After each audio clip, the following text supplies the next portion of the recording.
introduce one of the leading lights of the left, someone who's been a political activist, writer, journalist, historian, filmmaker, and public intellectual, written more than 24 books on world history and politics and 7 novels, as well as scripts for the stage and screen.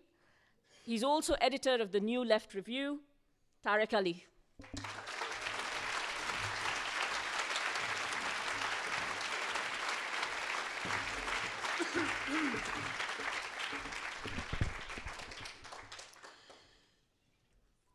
So the popular refrain these days is that Julian Assange isn't a journalist.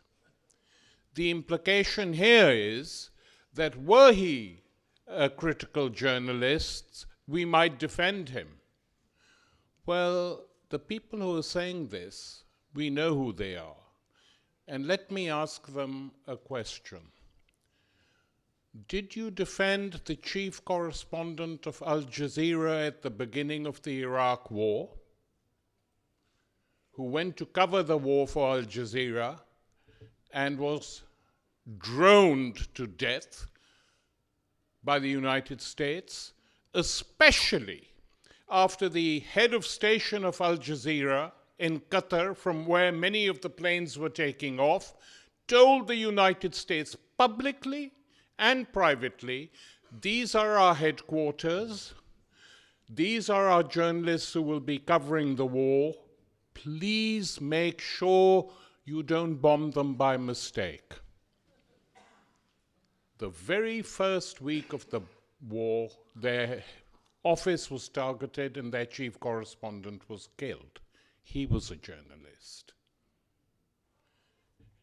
They have picked up journalists in Afghanistan who were not embedded journalists and expelled them. So we know what they do to journalists. In any case, it doesn't matter a damn whether Julian is officially a journalist or not. He has done more for investigative journalism over the last decades than anyone else apart from Snowden.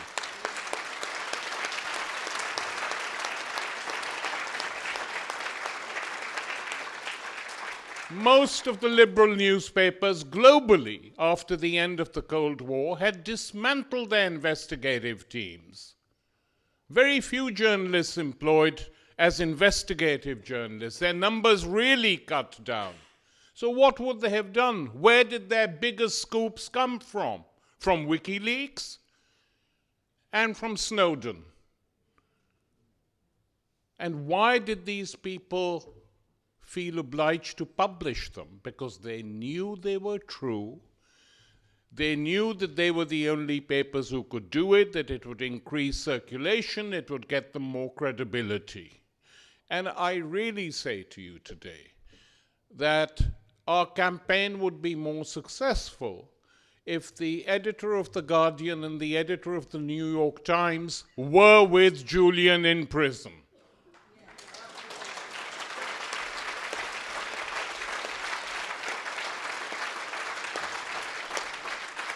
I'm not saying anyone should be in prison, but Julian and WikiLeaks made the information available. The fact that it went global and was published in all the principal liberal newspapers globally is fantastic. But why is only WikiLeaks and its founder being prosecuted? Because they can't dare to put editors in prison. They will if they have to. But they decided not to. They decided effectively to make WikiLeaks the target, and later, as the slander campaign got into motion, as many have said from this platform today, they began to say it's not a journalistic organization, it's a spy, stateless spy, and a lot of rubbish which we shouldn't waste our time on. The question we have to ask is, will they succeed? They may succeed, unfortunately, in extraditing Julian, which is effectively a death sentence. No other way to look on it. The Europeans say we never allow people to be deported if they're facing a death sentence. But the American senators, numerous other state officials have made no secret he will never leave prison. So that is effectively a death sentence. He's on death row. He will be on death row if he is extradited, which is why the cravenness of the British government, the Home Secretary, is so appalling in this particular case. And why are they so determined to do it? They're determined to do it, as John MacDonald pointed out, is to prevent other people from doing the same thing in the future, but it never works. And I'll tell you why it doesn't work. It doesn't work because when people, honest, straightforward people, including those serving in the intelligence agencies or in the armies actually fighting these imperial wars, or at the State Department, as in the case of the Pentagon Papers during the Vietnam War, see some horrors, they feel they cannot keep silent, and that you cannot stop by punishing other people. That is an outcome of what you are doing yourself. I mean, these people who go and serve in wars, even the ones who don't speak out, have seen hell of a lot. They have seen people being tortured. They may have participated in tortures. They are told to treat the people whose countries they are occupying, their cultures, their institutions with complete and utter contempt. And sometimes a few people crack. They cannot tolerate it anymore. And when this happens, they start to leak this information, hoping it will be published. And in today's world, not 30 or 40 years ago, in today's world, they cannot be sure, and they shouldn't be sure, that it will be published by the media as it is today. You need alternative networks like Wikileaks to make sure that the material is looked at, edited or not, and then distributed to whoever wants to publish it.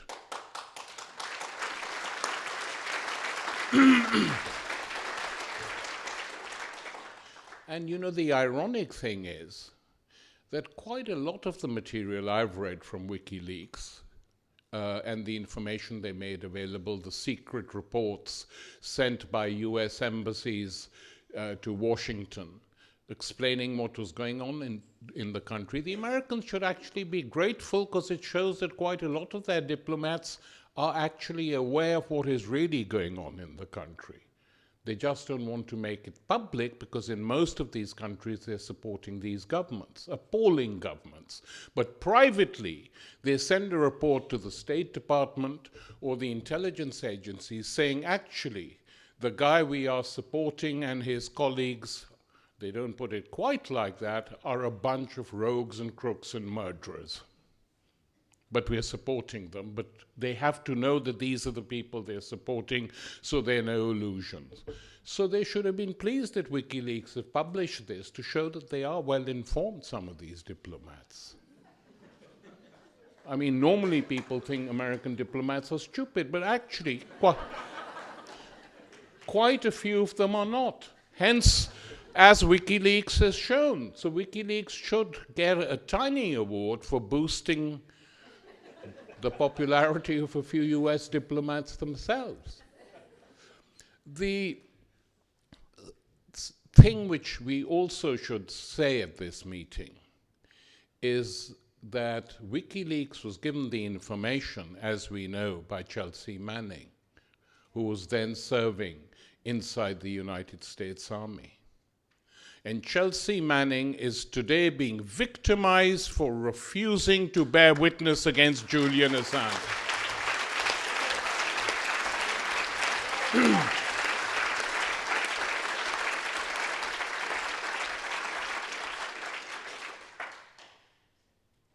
And this will carry on happening, that I predict. The journalists, big newspapers might not publish them, but there will be people, as long as these wars go on, and as long as the United States thinks that the only way it can establish its rule, its hegemony on a global level, is by occupying countries, is by changing regimes, is by crushing the people. This will go on. People will reveal. There were leaks from the Vietnam War, huge leaks, published in the Pentagon Papers. It was a US journalist who revealed that the Americans were using germ warfare in the Korean War. It was denied. The journalist was punished, but it was an Australian journalist who first reported that germ warfare was being used by the United States in the Korean War. So these things come out and they won't stop. And the best way to stop them is by stopping to wage war. That's the important thing to understand. Because it was the Iraq war that produced WikiLeaks, the lies they told to go to war, the people they killed. Even Trump, in one of his more lucid tweets, said, I'm against this. We should think seriously of pulling our troops out of Afghanistan because lots of our soldiers are being killed. And then he added, and we have killed millions of them. Absolutely accurate. And of course, liberal politicians poured scorn on him for coming out and saying these things, because they tend to mask things, so they're said in a nicer way. But he just said it, and it's absolutely true. Even the most conservative figures now show that 1.5 million have died in Iraq since the regime change in American occupation. We don't have the complete figures from Afghanistan, but they're in hundreds of thousands that have been killed in Afghanistan, together with rape and torture. That the wars in Iraq, the occupation of the Middle East, the war in Afghanistan has now gone on longer than the First and Second World Wars combined. That is the reality in which we live. And the reporting is very bad, it has to be said. These wars are badly reported. And there's a history there. They were very worried by the Vietnam War because television, radio, and the print media in the United States and here and elsewhere tended to send in fairly critical reports. I mean, I can still remember a CBS correspondent, Morley Safer, going with the troops to burn a Vietnamese village, showing the Marines throwing flamethrowers to women, children on fire coming out, and Morley Safer calmly said, and this is how we're fighting for freedom and democracy in Vietnam. Just like that. And they wanted to stop any critical coverage. So you had embedded journalists going in, you had very restrictive practices being used to prevent the truth from coming out, and it did. Chelsea Manning did it, WikiLeaks did it, others in the Arab media began to do it. And as Nils posed the question, what is being done about it? United Nations commissions, the whole General Assembly is one thing. But actually, the United Nations effectively is governed by the Security Council. So these commissions can say Palestinian human rights have been completely eroded, if not destroyed, that there is torture going on here, there, and everywhere, etc. It has no impact, really, on the powers that run the Security Council. I mean, unless they want to use it, which they haven't as yet. The United Nations essentially has become, on most important issues where very good decisions are taken, a talk shop. And the United States, as the sole imperial power in this world, has protection against any persecution or prosecution by any international body. Not that these bodies would dare do it. And this is the other thing which we have to challenge, which is the complete disregard of any international norms. It's one rule for your enemy and another rule for yourself. After all, we know what has been happening in Iraq. We know what's going on in Afghanistan. Not a single prosecution by the international courts set up by the West. Why?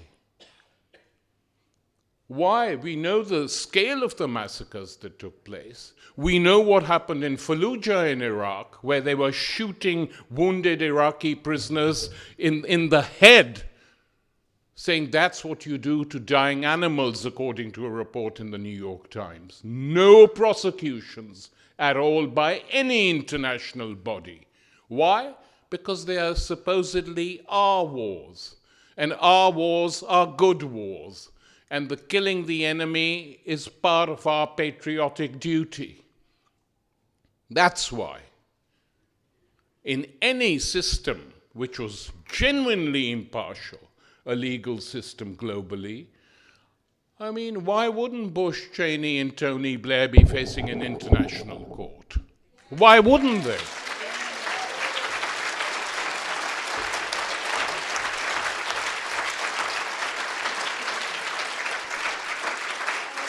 So this is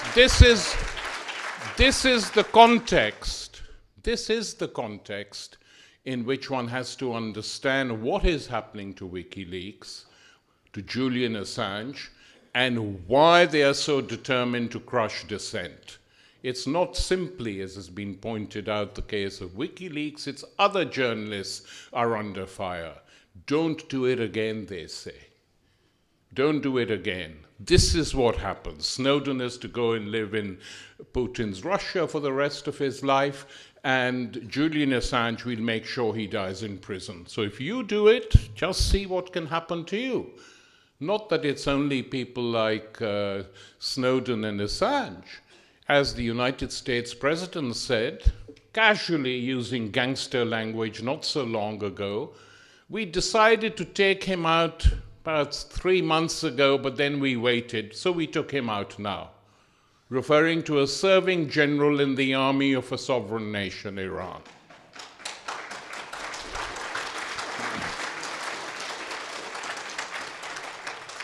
Who will prosecute them? I mean, it's an act of state terrorism openly admitted.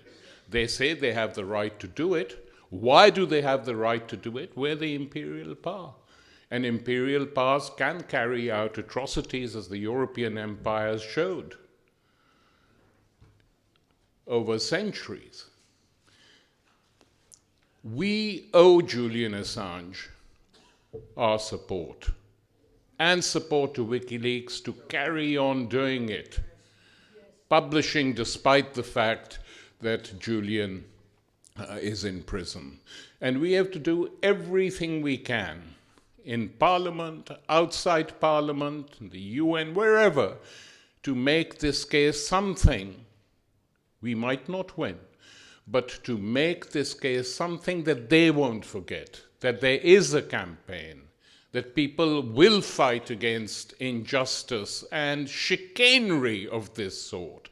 And I want to end with a story. I was in Pakistan till 2 days ago, where lots of young people are being picked up and arrested. For what? Charged with sedition for protesting the arrest of members of parliament who say things that the army doesn't like to hear. Picked up by the security services. Just yesterday, I got a phone call, because I'd been speaking with them and for them, that the Chief Justice of the Islamabad High Court, very senior judge, the 4th senior judge in the country, summoned the leading civil servant who is technically in charge of deciding who is arrested and who is not, and asked him 5 questions in the court. Why did you arrest these people?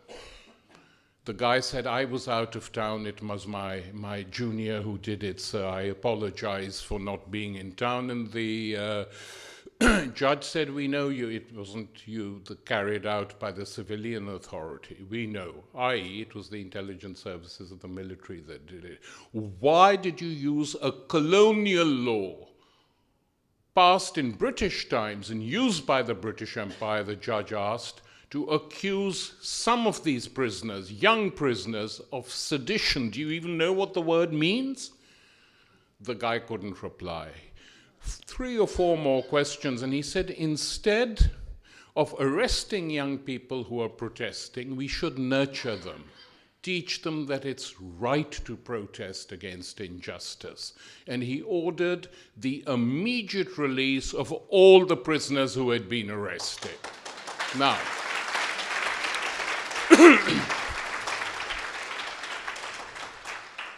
it does happen. And one only expresses the hope that the British judge trying Julian Assange will be the wrong sort of judge for the establishment. We know it isn't. I'm just saying that there are a few judges who are capable of doing that in this country. Hopefully, as the case moves upwards to superior courts, we will find some judges who are prepared just to be decent.